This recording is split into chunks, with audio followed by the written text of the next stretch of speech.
एक छोटा सा खरगोश और जंगल का सबसे ताकतवर शेर, कौन जीतेगा? ये सवाल ही अजीब लगता है ना? लेकिन पंचतंत्र की ये मशहूर कहानी हमें बताती है कि ये न सिर्फ मुमकिन है, बल्कि ये बुद्धि और रणनीति की एक कमाल की मिसाल भी है। तो चलिए देखते हैं कि आखिर ये हुआ कैसे। तो सवाल यही उठता है कि क्या सच में बुद्धि ताकत को हरा सकती है? मतलब क्या दिमागी ताकत जिस्मानी बल पर भारी पड़ सकती है? देखिए, ये कहानी इसका जवाब सिर्फ हाँ या ना में नहीं देती। ये तो हमें दिखाती है कि कैसे बुद्धि का सही इस्तेमाल किसी भी बड़े से बड़े दुश्मन को झुका सकता है। तो हमारी कहानी की शुरुआत होती है एक जंगल से, लेकिन ये कोई आम जंगल नहीं था।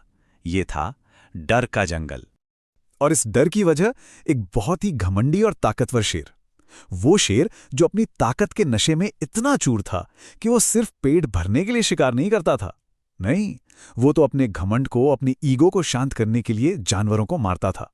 सोचिए, उसका आतंक ऐसा था कि जंगल का कोना कोना उसकी दहशत के साये में जी रहा था। और यहीं पर हमारी कहानी के दो मेन कैरेक्टर्स आमने सामने खड़े हैं। एक तरफ है शेर, मतलब बेहिसाब बेइंतहा ताकत, और दूसरी तरफ है एक छोटा सा खरगोश, यानी वो बुद्धि, वो समझदारी जो इस ताकत को सीधी चुनौती देने वाली थी। अब जब रोज रोज की ये दहशत बर्दाश्त से बाहर हो गई, तो जंगल के जानवरों ने मिलकर एक बहुत बड़ा कदम उठाया। ये कदम खतरनाक था, बहुत ज्यादा, पर शायद उनके जिंदा रहने के लिए जरूरी भी था।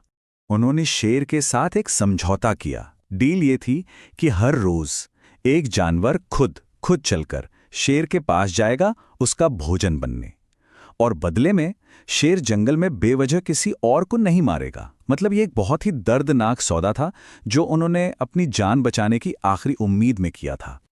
और फिर सब कुछ उसी दर्दनाक समझौते के हिसाब से चलने लगा। दिन बीतते गए, जब तक कि एक छोटे से जानवर ने फैसला नहीं कर लिया कि बस अब बहुत हुआ। उसने तय किया कि वो इस कहानी का रुख मोड़ कर रहेगा, और वो था हमारा चालाक खरगोश। कई दिन बीत गए, कई जानवरों ने अपनी जान दे दी, और फिर एक दिन बारी आई उसी छोटे से खरगोश की। वो अच्छी तरह जानता था कि ताकत से तो शेर का मुकाबला करना नामुमकिन है, इसलिए उसने हार मानने की जगह अपने दिमाग से लड़ने की एक जबरदस्त योजना बनाई। देखिए, खरगोश का प्लान बड़ा सिंपल था, पर बहुत ही कमाल का। इसके 3 हिस्से थे, और हर हिस्सा सीधा शेर की कमजोरी यानी उसके घमंड पर वार करने के लिए था। पहला स्टेप, जानबूझकर शेर के पास देर से पहुंचना, ताकि शेर गुस्से से पागल हो जाए। दूसरा स्टेप, एक झूठी कहानी बनाना, एक ऐसे शेर की कहानी जो सीधे सीधे उसके घमंड को चुनौती दे। और तीसरा और सबसे जरूरी स्टेप, उसी घमंड का सहारा लेकर उसे धोखे से कुएं तक ले जाना। और अब आता है कहानी का सबसे रोमांचक हिस्सा, वो पल जहां खरगोश अपनी इस चालाक योजना को अंजाम देता है और शेर के घमंड को उसी का सबसे बड़ा दुश्मन बना देता है। तो प्लान के मुताबिक खरगोश शेर के पास बहुत देर से पहुंचा। अब भूख और इंतजार से बौखलाया हुआ शेर गुस्से से आग बबूला था। वो दहाड़ा, इतनी देर क्यों लगाई?